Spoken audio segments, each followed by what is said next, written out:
Well, how are you doing? Okay, this video is going to be called Full Moon Shadow. It is a video I wanted to put this out for a while. Like I always have like 10 different videos I want to make or things like this, but I just don't get around to it.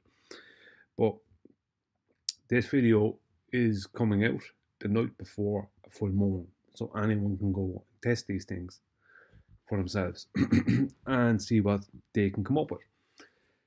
Okay, full moon shadow. To start with this, rather than giving a big explanation for what it is, I'll leave the crescendo for the end.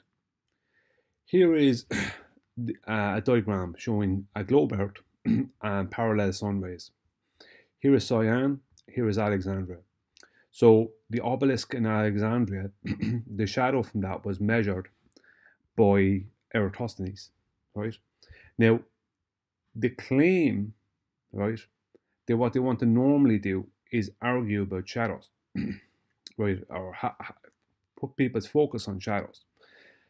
Whereas the only way for him to have measured this, which was an elevation angle, so he measured a 7.24 degree zenith angle off of the elevation angle. The only way for Eratosthenes to have done this is for the distance between this point here and Cyan here to have been horizontal, because he measured a horizontal distance. That was the whole point. I don't believe for a moment that Eratosthenes pre-assumed that the Earth was a globe. I don't believe that for a moment. I believe that much more logically and much more likely, because he wouldn't have done that considering he was using elevation angles and zenith angles.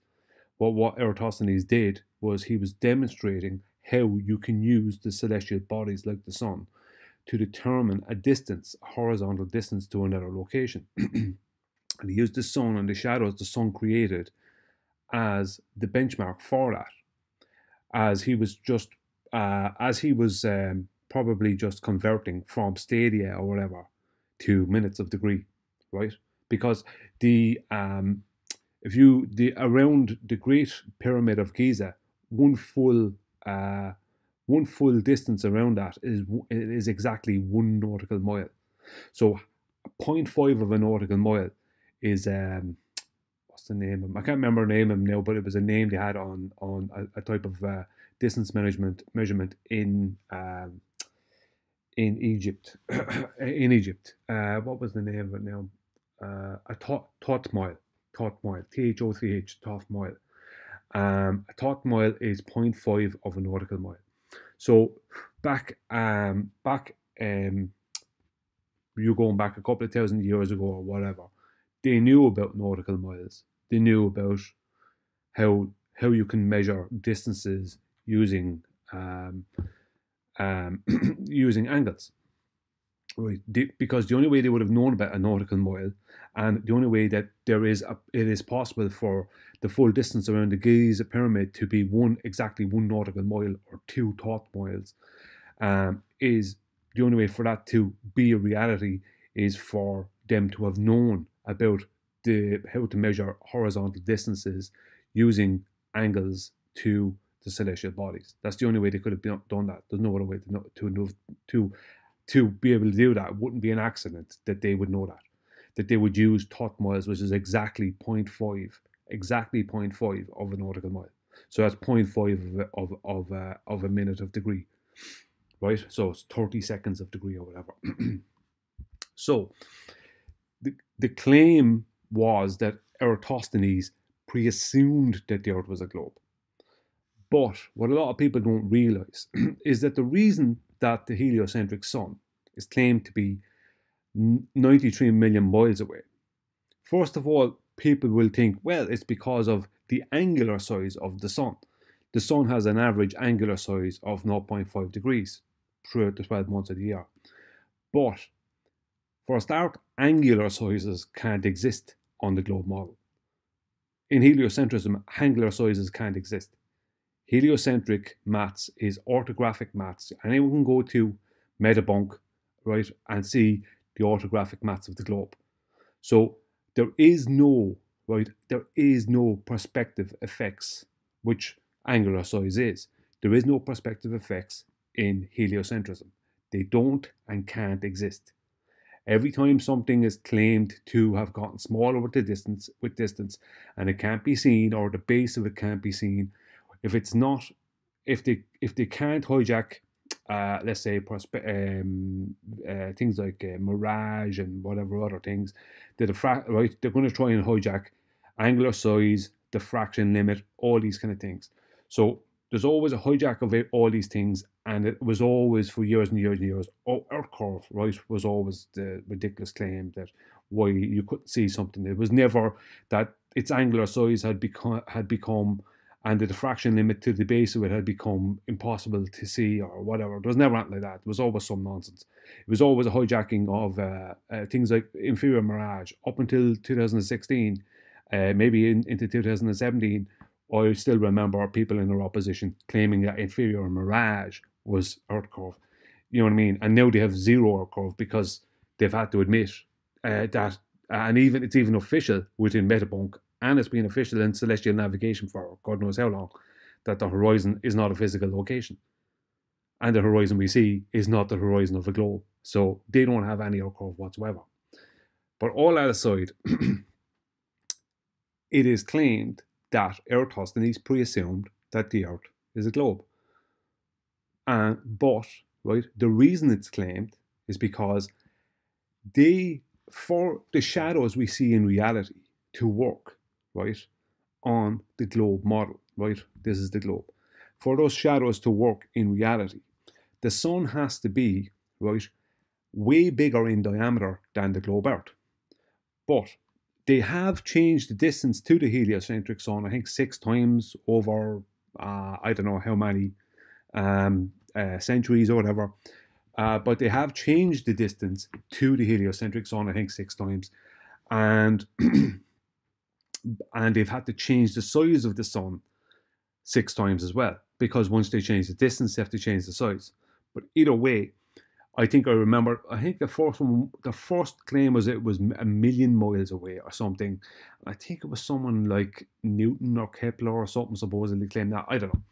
But either way, there was a claim that it was, I think, first a million miles away, and then it was 3 million miles, and then it was 6, and then it was 3 again, or I don't know, right? Then it was 90, or I don't know, right? But at present, it's claimed to be over 800,000 miles in diameter and 93 million miles away. So the reason they have such a big diameter, and the reason they always have to claim that the sun has such a big diameter, is because they need, right, to claim that light is coming in from the sun parallel, right? That's what they need to claim. The distance is only for 2 reasons. Number one, they need to claim to match the angular size we see. Now, I've never seen the supposed actual size of the sun. So when they tell me that there's an angular size to the sun, I don't know if there actually is an angular size to the sun. I don't know what the sun is to say it has an angular size. I've never seen it being anything else other than what it is. But within the heliocentric claim, it has to have an angular size, something that can't exist on a globe, because measurement of angles is a measurement of perspective, and you can't have that on a globe. It doesn't exist. It's not part of globe maths. It's what they hijacked to create the globe, right? Starting with flat Earth elevation angles to Polaris. But either way, the point is, is that they need to claim that the light from the sun is coming in parallel, because that's the only way they can account for the shadows we see in reality. So they need to be able to see. They need to claim that the light from the sun is coming in parallel, so they can explain the shadows we see in reality on a globe. Because if the sun's light is coming in parallel, then this whole globe here, they're not showing it up here, but the whole globe here has to be covered in light from the sun, right from its bottom to its top. And let's just say this point here for that moment will have no shadow, but this part up here, this point here, so on this particular day at Cyan, there was no shadow here because the sun shone straight down into the well.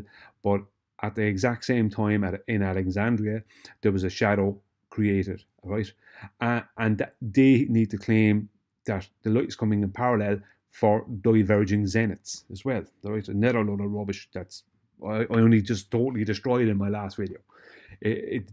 something that does not exist and can't be measured. You need 90 degrees to measure them. It's ridiculous, right? Either way, right? The point is that they have to claim parallel light rays to explain the shadows. But, right, that means they also have to claim the sun is really big, right? Never mind the distance, they have to the distance is only because they have to say it's that far away to match their claimed angular size, and the fact that there's other heliocentric things that comes into it that cause them to change it around to fit because they were making up their model. But it doesn't matter. The main thing is it has to have a much huger diameter than the globe Earth for them to be able to explain the shadows. So if we just move on, here we have a situation where we have what would be supposed to be a close and local sun. You have these zeniths here, or sorry, these poles here, and because it's close and local sun with diverging rays, which we see in reality, we don't ever see parallel rays. We only see diverging rays. There's no photograph of parallel rays. There won't be because they don't exist. But either way, this is what we see in reality. We see this all the time. So close and local sun means that the Earth has to have a horizontal baseline. It can't be a globe. If the sun is close and local and sunlight diverges, right, which it does, then this Earth has to be a horizontal plane. But they need to claim that it's really big to explain the shadows on their model. And that's why they need to claim a size and then obviously a distance, because of the size we see, the angular size, let's just call it. They have to claim it's over 800,000 miles in diameter and 93 miles away, right? Million miles away, sorry, 93 million miles away. So, right, they can't have this situation. The sun cannot be close and local, right? It can't be small and local. It can't be that otherwise, because if it is, right, anyway local and anyway close and small, that means that the Earth has to have a horizontal baseline and cannot be a globe. So they have to, obviously, as I said, keep claiming that the sun is really big and far away and we get parallel light rays. So here is from that, flat Earth WS, right? This guy always gives me the best things ever, right? Eratosthenes measured the angle of shadow to determine the circumference of the Earth. This is where he starts off with the claim. Really? Did he do that? No, he couldn't have. He used elevation angles. It's impossible. But they always have to start off with this absolute rubbish claim, using only 2 measurement points in Alexandria and Cyan, as he already knew the Earth is a sphere. See, they have to claim that he already pre-assumed it was a sphere. He supposedly knew it was a sphere, and that's why he was measuring at, right, elevation angles, right, which would go a horizontal baseline. It's complete and utter nonsense, right? How would he be measuring a horizontal distance between Cyan and Alexandria and claiming that the Earth is a sphere? The guy wasn't stupid. That's not what he was doing. But like everything else globe, they have to hijack reality and hijack things that happened in the past and mutate them into some nonsense that fits their absolutely ridiculous model. Right, so here we have, same again, right, him showing this nonsense here and this nonsense here, right? And down here, right, flat earthers are not wrong. This is one of the rubs when they claim that the original experiment wasn't an experiment, did not prove the Earth is round. But we can modify the experiment, wasn't an experiment, so they can modify it to use 3 or more measurement points, and the flatter model is instantly proven wrong. Now, what he means by flatter model is flatter WS. What he means by flatter model is what he decided is on the size of the sun. He decided it was going to be the size of the sun. The size of the sun he was going to decide it was, and the height the sun was going to be, because he's going to have a physical assumption bias and decide that the sun is this thing and it's this size and this far away, and he's going to go through a heap of nonsense to try and disprove that the sun could be small and close and local, instead of just seeing reality and going, I don't know what the sun is, and admitting he doesn't know what the sun is, and admitting that it's a mystery, and admitting that he just doesn't know, and having some humility. Instead of that, people like him just want to make up complete and utter horse manure, which he does constantly. Everything from the guy is horse manure. Like the rest of basically the rest with the exception of a couple of them, basically the rest of them do exactly the same thing. So, so, and I remember Neil deGrasse Tyson trying to do this, and he had a problem when it came to trying to model it. Neil deGrasse Tyson using a couple of different points on the globe, he had to make it so the points didn't meet the center. So if you look here, will all those points meet at the same point at the center? No, they won't. Right? I remember Neil deGrasse Tyson not being able to model it on his globe, because all the points he needed to use along the surface of the globe wouldn't meet at the center. But all that doesn't really matter, right? Whether it doesn't really matter if they did get to model it on the globe, by just pointing out that I've not seen it being modeled on the globe. But not as it matters anyway, right? Because the whole point is that they need to claim the light is coming parallel, which it's not. This is what we see in reality. It's coming in divergent. But they need to claim it's coming in parallel to explain the shadows, right? Here we are again, right? Shadow, near sun, diverging light, shadow, far sun, right? Parallel light, shadow. So it's exactly the same thing, right? I don't care if they can model it, I don't give a damn. They need to claim the sun is very big and far away for this to happen, right? for them to claim it's a globe, right? Now, here we have something similar, although obviously in this one they've modified it so the shadow is longer with the globe obelisk than it is on the flat plane, even though they had to do this over flat plane, because that's how Eratosthenes did it, because you can't do this this procedure without a flat plane, without a horizontal measurement. The adjacent of an elevation angle is always horizontal, because it can't not be. Angles can't have perfect adjacents, and anyone that thinks they can, obviously you need to go and get some psychological help, because you've got some problems.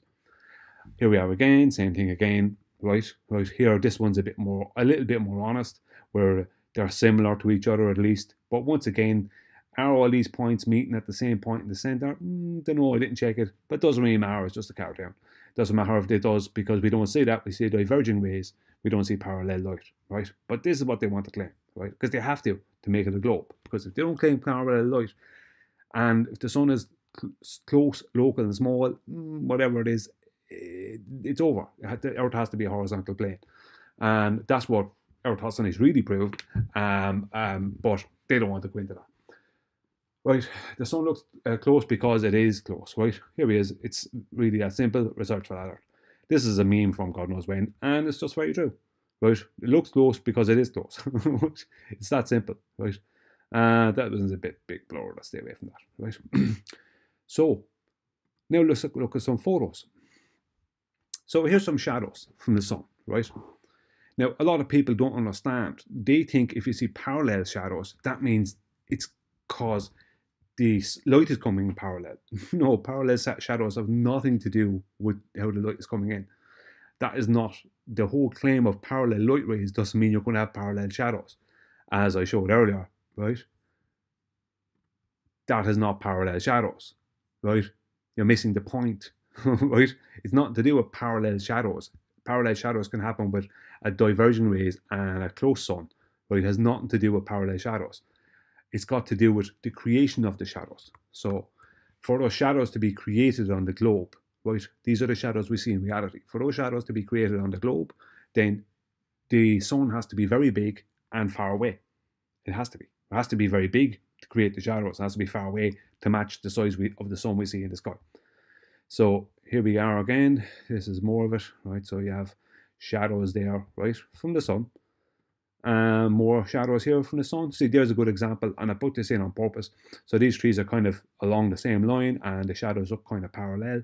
Nothing to do with the light being parallel. You can do this with any light. It's just the way it is, right? It has nothing to do with that. I've had to explain that to many people on our opposing side who don't know their own model. Most of them won't even know what I'm telling them in this video. It's sad. But yet they'll fight tooth and nail for something they don't even understand. Moving on, there's more shadows, right? These ones aren't divergent, or aren't parallel, they're divergent.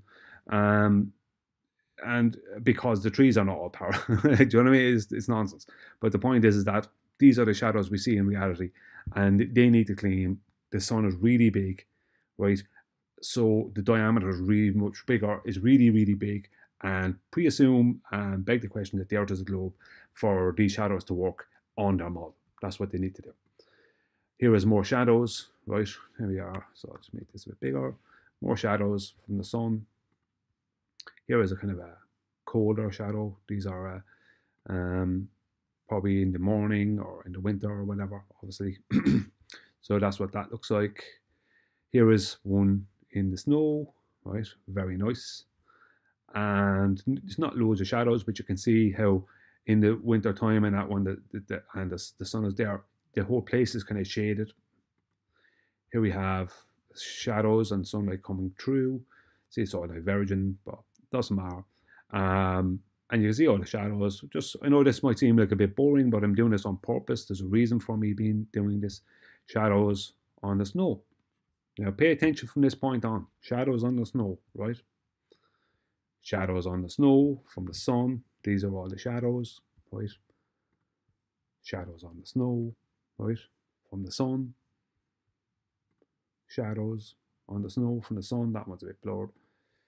Shadows on the snow from the sun. Here we are. Right? Some lovely photos. Shadows on the snow from the sun. Right? Now, I've already been very detailed as to what they need to claim to make these shadows real. They need to claim that elevation angles have curved adjacents, which are baselines for those who don't understand what the word adjacent means. They need to claim that the sun is really, really big. They need to claim that the Earth is a globe of a particular size of radius 3959 miles, something they have no measurement for, except for the back engineering of flat Earth elevation angles, which is where it really comes from. And they need to claim the sun is of a particular is a certain distance away, right? So big sun far away, elevation angles with curved adjacents, and Earth is a globe.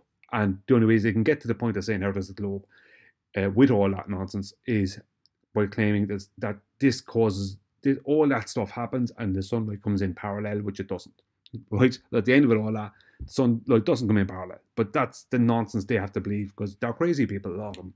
Unfortunately, they're not all crazy, but a lot of them are crazy people. So here is more of the same, right? Same again, right? I've been very detailed about the correct heliocentric claims. I'm 100,000,000% correct. Nobody can correct me on that because I know their model. I always know their model better than them, always. And here is one more. That's a lovely photo. Very, very nice. Now I'm going to show you the real, why this is called full moon shadows. Here is the moonlight and shadows. On the snow, moonlight and shadows, right? The moonlight is not as bright, but the shadows, exactly the same. Moonlight and shadows, exactly the same. Same as in the sunshine. Shadows, that's a lovely photo, very nice. On the snow, shadows, right? Exactly the same shadows. There's a really fantastic photo. I got this off of someone's website. I don't know who it was, but really nice photograph. With the snow and everything, it makes it look nearly surreal. But which is not. You can go. These are what you will see in the night time on a full moon night, in the Alps or somewhere. Here is shadows, exactly the same as what we were seeing. Shadows, moonlight shadows. Sorry. Let's make this a bit smaller. Shadows from the moon coming through the clouds, right, or through the trees. Shadows, right, moon shadows, right, moonlight, full moonlight shadows. Shadows, full moonlight, right. The night after I'm making this, there's a full moon, or when you see this on the daytime of when I made it, it's a full moon. So you can check this out yourself. Here is a lovely photograph of a farm or somewhere. Looks like somewhere in the US. Shadows, lovely moon shadows. But the problem is this, that moon is giving us the same shadows. That full moon is giving us the same shadows as the sun. But the full moon, right, is not only 1/4 the size of the globe Earth in the heliocentric model. and it's only 238,000 miles away in the heliocentric model. So it doesn't have the diameter that it would need to give those shadows to us if we were on a globe, number one, and it's not far enough away, even if it did. So this is the problem. The diameter is the real thing, because the sun's diameter in the heliocentric model is over 800,000 miles. The moon's diameter, I don't think it's 800,000 miles. It's 1/4. I think it's like 3,000 miles or something like that. And it's only 1/4 the size of the globe, right?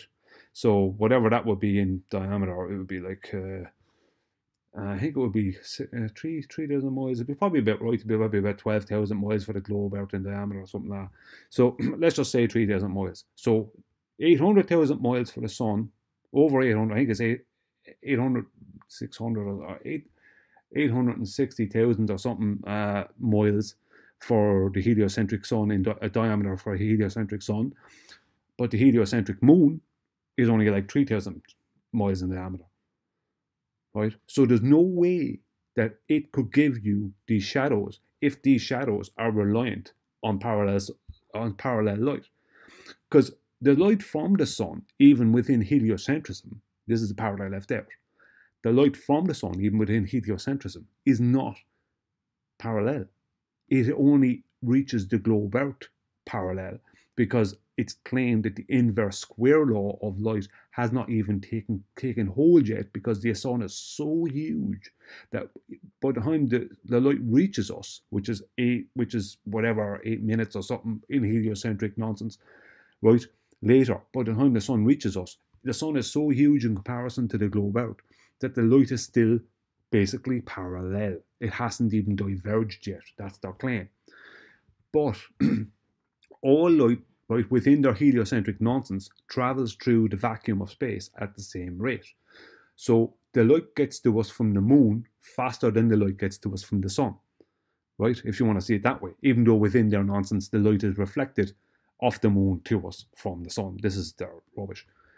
But there is no way that we can have, right, matching shadows for a full moon that we have for a heliocentric full moon that we have for a heliocentric sun, right? Because it can't have parallel light, because the light is not parallel. It's diverging from the sun and it's diverging from the moon, even within the heliocentric model.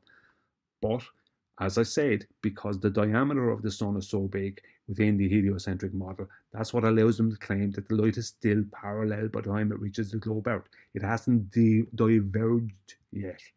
That's basically their claim. But they can't claim that with the moon. So consequently, if full moon shadows match full sunlight shadows, which they do, that means the Earth cannot be a globe. Once again, another absolutely devastating proof that the Earth is not a globe. Because if the Earth was a globe and everything in heliocentric space was as they say, the moon was as they say, and the sun was as they say, then the shadows we see from the moon would be nothing like the sun. Yet I've shown them on snow from the sun and on snow from the moon, full moon, and they're exactly the same thing. So they can't even be remotely similar. They have to be completely different.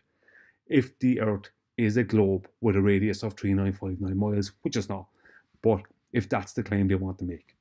So I'm going to end the video here because I don't want to go on too much longer, but I really want to get the point out there that this, right, tonight is a full moon, wherever you are, whether you're in the US, wherever you are, it's either a full moon right now when you're watching this video, or it's going to be a full moon after you've watched the video. So if you get it right when it comes out, within the first 10 hours of when it comes out, you're going to have a full moon to work with. So you can go out and take shadows with the full moon and do whatever you want and try and match up the sun when you get the sun at the same point in the sky. And okay, the sun might have more bright light to it, but the point is the moon shadows cannot in any way be similar to the sun. They cannot be, right, if we were living in the heliocentric model on a globe Earth, right? Because the moon's light does not reach and is not claimed to reach the globe, right, parallel, because this diameter is smaller than the globe. It's not big enough for that to happen. So consequently, these shadows are impossible on a globe model. Ending the globe. That's the end of that. Thanks for watching. I hope it was informative.